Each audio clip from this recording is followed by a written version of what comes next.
예, 안녕하십니까. 김은혜 대변인입니다. 오늘 이따 양해를 구해야 될 일정이 있는 관계로 오늘 아침 브리핑이 조금 일찍 당겨졌습니다. 오시느냐 너무 고생 많으셨습니다. 몇 가지 발표 사안이 있습니다. 그래서 먼저 언급을 해드리고요. 그 뒤에 질의응답을 받도록 하겠습니다. 먼저 어제 저녁에 많은 기자님들이 질의를 던져주셨던 당선인과 문 대통령과의 만남을 조금 더 구체적으로 전해드리도록 하겠습니다. 윤석열 당선인은 내일 청와대에서 문재인 대통령과 오찬을 갖기로 했습니다. 두 분 독대입니다. 배석자 없이 허심탄회하게 격이 없이 이야기할 자리가 될 것으로 생각됩니다. 이명박 전 대통령 사면 문제와 관련해서도 많은 질문을 해주셨는데요. 윤석열 당선인은 이명박 전 대통령의 사면을 요청하겠다는 생각을 오래전부터 견지해왔습니다. 따라서 이번 만남을 계기로 국민 통합과 화합의 계기가 마련되기를 기대합니다. 제가 인수위원장과의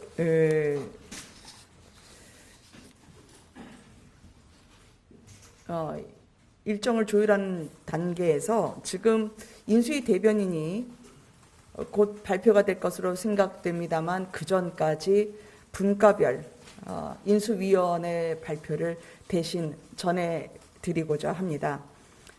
오늘 3개 분과의 간사와 인수위원을 전달해 드리도록 하겠습니다.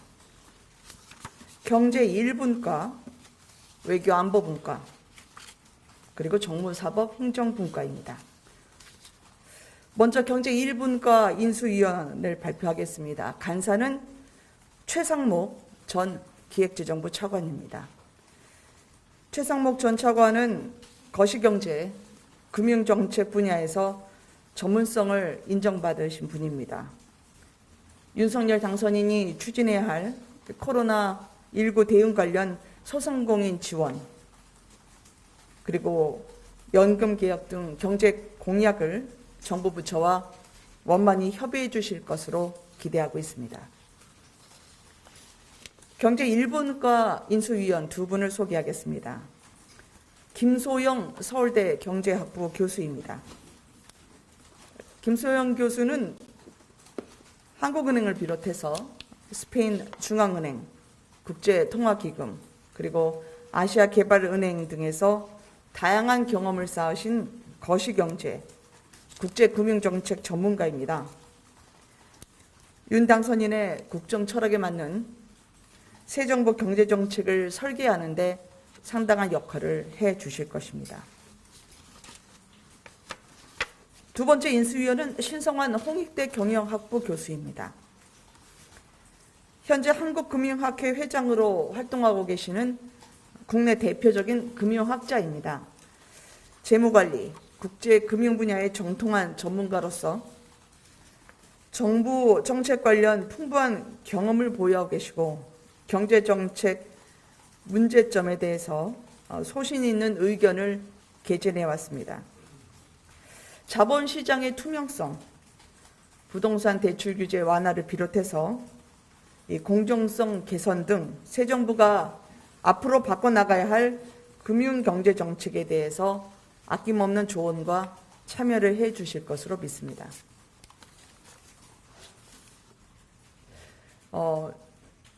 받아 쓰실 때 불편하실까 몰라서 자료를 저희가 곧 배포를 해드리겠습니다.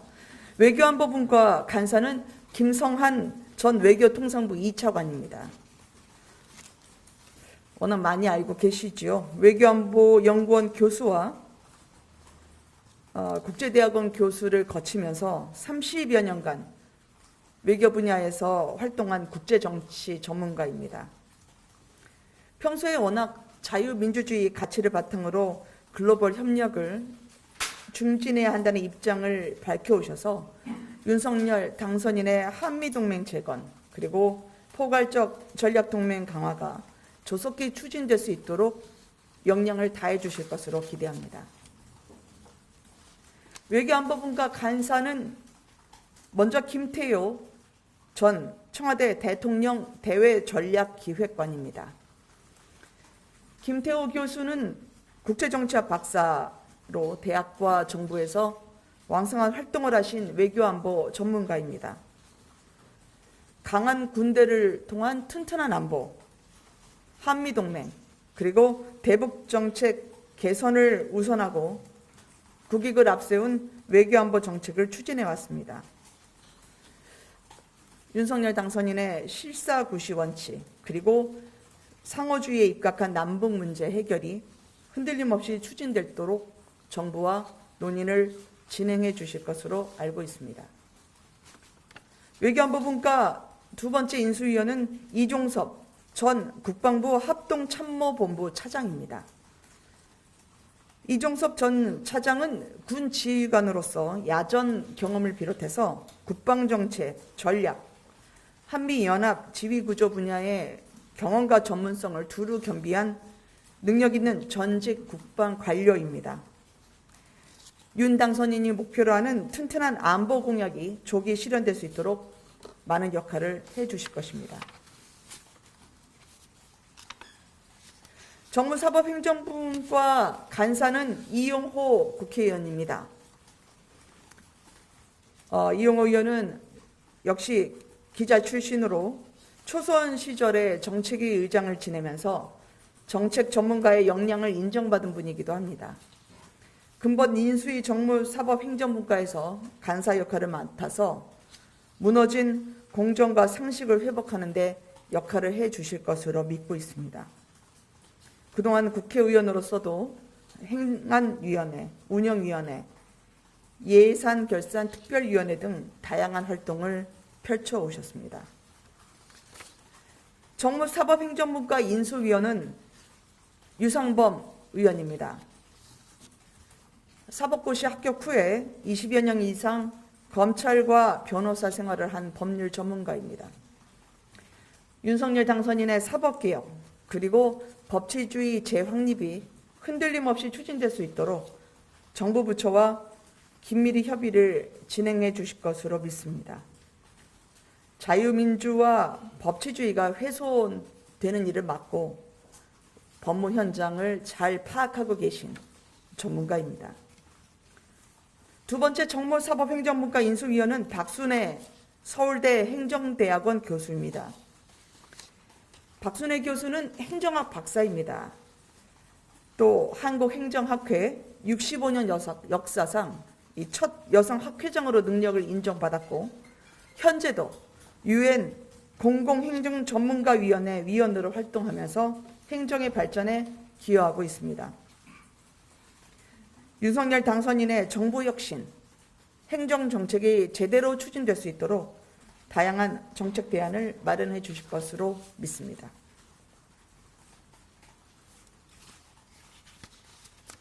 저희가 한 분 더 있는데요.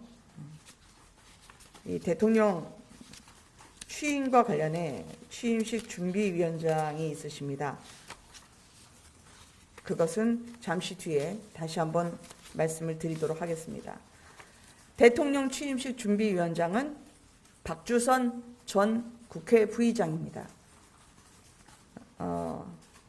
박주선 전 국회 부의장은 워낙 수많은 정치 역정을 거치시면서 대한민국의 정치 지형을 바꾸는데 헌신적인 역할을 해왔습니다.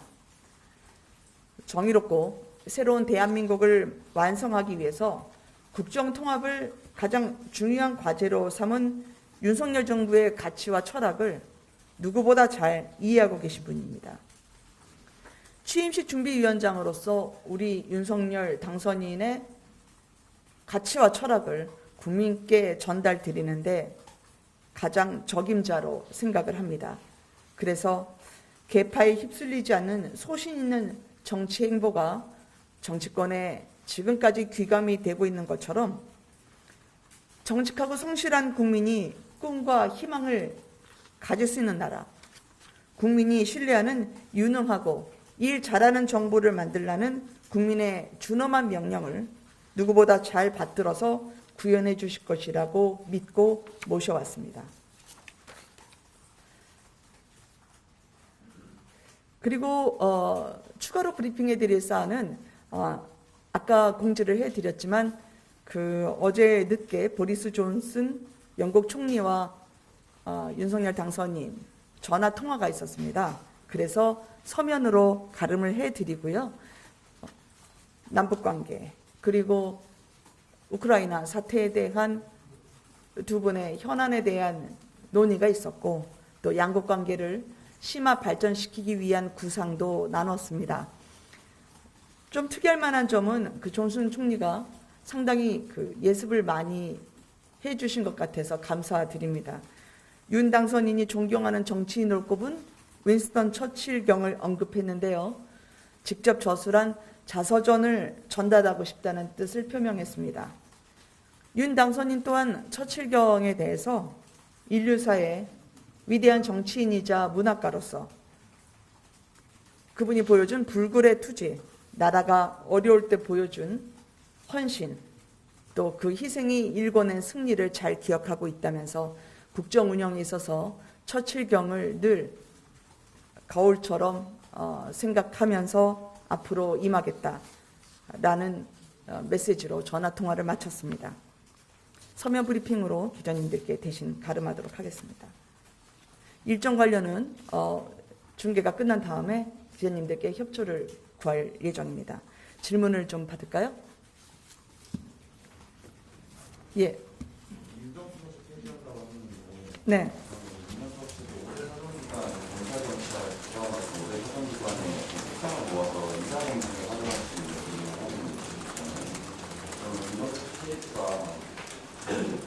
원래 있던 기능을 다른 기관으로 진입으로 이전한다는 뜻은 뭔지, 올해 사정기관에 소통하는 게 같지 않겠다는 의미인지. 어제 당선인이 이야기했던 민정수석실 폐지에 대해서 입장은 간명합니다. 윤석열 당선인이 지향하는 대통령실은 오로지 국민의 민생에 집중하고 이를 위한 정책을 조율하고 함께 기획하는 데 있습니다. 그런데 그동안 민정수석실이라는 이름으로 특히 사정을 할 때 검증을 빌미로 대상이 아닌 국민에까지 사정하고 그리고 신상털기 그리고 뒷조사와 같은 권력 남용의 사례가 적지 않았습니다. 인권 침해로까지 번지기도 했죠. 이 같은 불필요하고 권한 남용의 여지가 많은 사정 기능까지 대통령실이 한다는 것은 윤석열 당선인의 사전에 없습니다. 따라서 사정 기능은 철저히 배제하겠다는 것이고요. 미국만 보더라도 백악관에서는 따로 이런 검증 기능을 갖고 있지 않습니다. FBI 등 아래 권력기관에서 주로 수행을 하죠. 이 같은 사례를 저희가 참고하면서 우리 대통령실에는 추천 기능만 보유하고 그리고 검증 대상자, 고위공직자뿐만 아니라 청문 대상인 국무위원 그리고 필요한 공직자의 검증에 대해서는 법무부와 경찰 등에서 상호 견제와 균형의 원칙에 따라 이루어지도록 할 예정입니다. 예.